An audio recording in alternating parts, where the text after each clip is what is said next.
Welcome to Leo news. నమస్తే అండి. నమస్తే. జగన్ అధికారంలోకి రాకముందు చాలా హామీలు ఇచ్చారు. వచ్చిన తర్వాత ఆ హామీలు నెరవేర్చలేదు అని మనకు తెలుసు, బట్ అన్నీ నెరవేర్చని ఆయన అంటున్నారు. 99% చేశాను అని. కానీ ఇప్పుడు 3 రోజులు పర్యటన ఏదైతే జరిగిందో, ఆయన ప్రచారం బస్సు యాత్ర ఏదైతే జరిగిందో మాటలతోనే ముగిసిందని చెప్పుకోవచ్చు. అంటే ఇప్పటి వరకు హామీలు ఇచ్చారు, ఏం చేయలేదు, ఓన్లీ మాయ మాటలు మాత్రమే చెప్పారు అని జనం అనే వైనం కూడా కనిపిస్తోంది. దానికి ఏం చెప్తారు మీరు? జగమే మాయ అనుకుంటాం కదా, ఇక్కడ జగనే మాయ అని చెప్పుకోవాలి. ఇవాళ ఏప్రిల్ 1 చక్కగా ఆంధ్రప్రదేశ్ ప్రజలని 5 ఏళ్ల పాటు ఆయన ఏప్రిల్ ఫూల్ చేశాడు. ఆల్ ఫూల్స్ డే అంటారు కదా, యాక్చువల్గా పిల్లలు ఆడుకుంటారు ఇది, కానీ ఇక్కడ ఆయన ప్రజలతో ఆడుకున్నాడు. ఈ హామీ ఆ హామీ, మీకు ఈ పథకం ఆ పథకం అంటూ బటన్లు నొక్కి, నిజంగా ఆ బట్టలకు నోరు ఉంటే అవి ఏడ్చేవి, అరిచేవి, ఎన్ని తిట్టేవు అంటే నేను ఇంకా మాట అనుకోలేము మనం. గ్యారంటీగా తిడతాయి. తిట్టడం ఇప్పుడు అవి చచ్చిపోయాయి నన్ను అడిగితే. ఆ బటన్స్ నొక్కి ఆయన వేలు ఏమైందో మనకు తెలియదు, కానీ పాపం బటన్స్ అన్నీ ఊపిరి లేకుండా అయిపోయాయి. అయితే ఇప్పుడు మీరు చెప్పినట్టుగా ఇప్పుడు మేమంతా సిద్ధం పేరుతోటి ఆయన సుమారు 14 ఊళ్ళు తిరిగాడు. 14 ఊళ్ళ మీదుగా వెళ్ళారు ఆయన. 3 రోజుల పాటు సాగింది. ఈ 3 రోజుల్లో ఆయన ఏం చేశారు? ఎక్కడా కూడా కిందకి దిగి ప్రజలతో మమేకం అవ్వలేదు, ఎటువంటి హామీలు ఇవ్వలేదు. ఆయన ఎక్కడికక్కడ తప్పించుకున్నాడు. ఆయన చెప్పాలంటే ఎక్కడ ఒకే ఒక చోట ఆయన పాపం తుగ్గలిలోనే ఎక్కడో కదా, అక్కడ ప్రజలతో మమేకం అవుదాం అనుకున్నాడు. వాళ్ళు వేసిన ప్రశ్నలకి ఈయన భయపడిపోయాడు, ఆయన దగ్గర సమాధానం లేక. అది జరిగింది. సో 5 ఏళ్ళు ఆయన చక్కగా ప్రజలని ఏ రకంగా ఏప్రిల్ ఫూల్స్ చేయొచ్చో మనందరికీ చూపించాడు.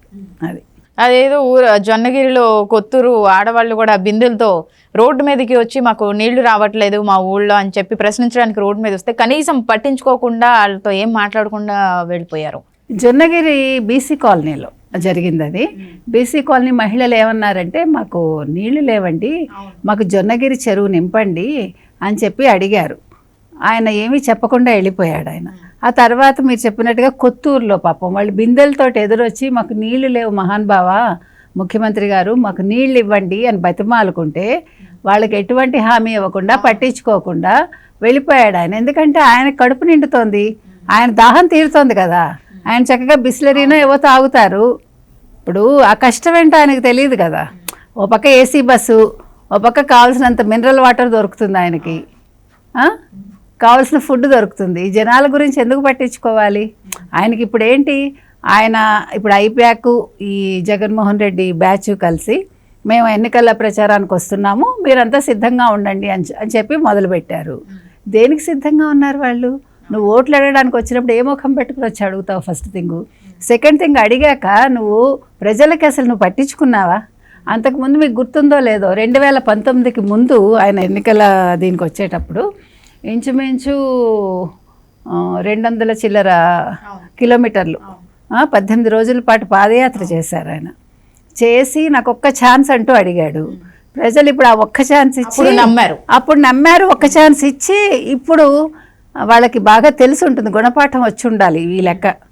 ఎందుకంటే ఈ 3 రోజుల్లోనే వాళ్ళకి బాగా పరిస్థితి అర్థమయ్యి కనీసం ఇప్పుడు వాళ్ళు కొంచెం కళ్ళు తెరిచి ఎవరికి ఓటేయాలో ఆలోచించుకుని ఓటేస్తే బాగుంటుంది. అంటే ఈవెన్ ఇలా ఇప్పుడు బస్సు యాత్ర చేస్తూ కూడా కనీసం ప్రజా సమస్యలు ఏంటో కనీసం పట్టించుకోకుండా వాళ్ళ దగ్గర వెళ్ళి తెలుసుకోకుండా, ఇంకా అలాంటప్పుడు ఎందుకు యాత్ర చేయటం అంటే మరి చెప్పుకోవటానికైనా ఉండాలి కదా. ఇప్పుడు మేమంతా సిద్ధం అంటూ ఇప్పుడు వాళ్ళు మీరు రెడీగా ఉండండి, మీరు ప్రశ్నించవచ్చు, మీ సలహాలు ఇవ్వచ్చు, మీరు ప్రశ్నలు సంధించవచ్చు అంటూ వీళ్ళు ఓదరగొట్టారు ప్రజల్ని. ఆయనకి అంటే అక్కడికి వెళ్ళాక ఆయనకు వాస్తవ పరిస్థితులు తెలుసు కాబట్టి నేను 99% మీ హామీలన్నీ నెరవేర్చాను అని చెప్తున్నారు. ఆయన ఏం నెరవేర్చాడో ఆయనకు తెలుసు, ఏం నెరవేర్చలేదో ఆయనకు తెలుసు. అందుకని ఇప్పుడు ప్రజలకు మొహం చూపించలేక ఎక్కడికక్కడ కప్పదాట్లాగా వేశాడు ఆయన, అంతే. ఎందుకంటే ఆయన దగ్గర ఆన్సర్ లేదు కదా.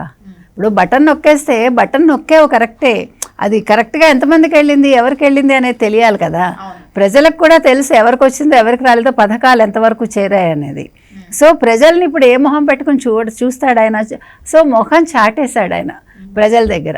కాకపోతే నేను కూడా యాత్ర చేశాను సుమా, మేమంతా సిద్ధం అంటూ నేను ప్రజల్లోకి వెళ్ళాను అని చెప్పుకున్నాడు అంతే. వీళ్ళందరూ గ్రాఫిక్స్ ఇవన్నీ ఉన్నాయి కాబట్టి ఓ జనాలు వచ్చారని చెప్పుకుంటారు అంతే. ఇప్పుడు బస్సు యాత్ర కాబట్టి గ్రాఫిక్స్ చేయడానికి లేదు.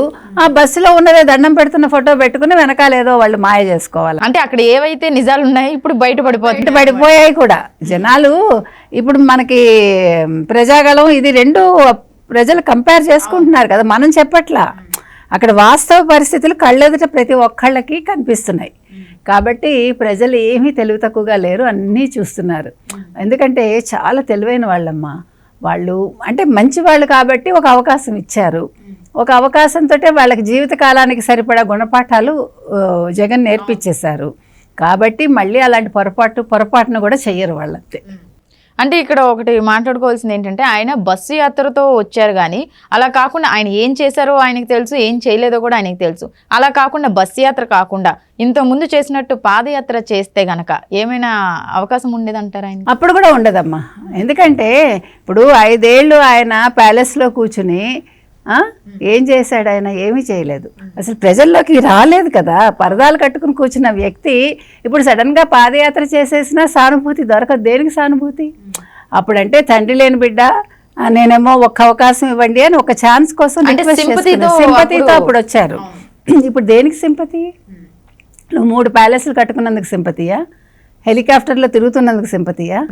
ప్రజాధనం దోచుకున్నందుకు సింపతియా? ఇప్పుడు గంజాయి ప్రదేశ్గా మార్చినందుకు సింపతియా? డ్రగ్స్కి ఒక హబ్ అయిపోయింది ఆంధ్రప్రదేశ్.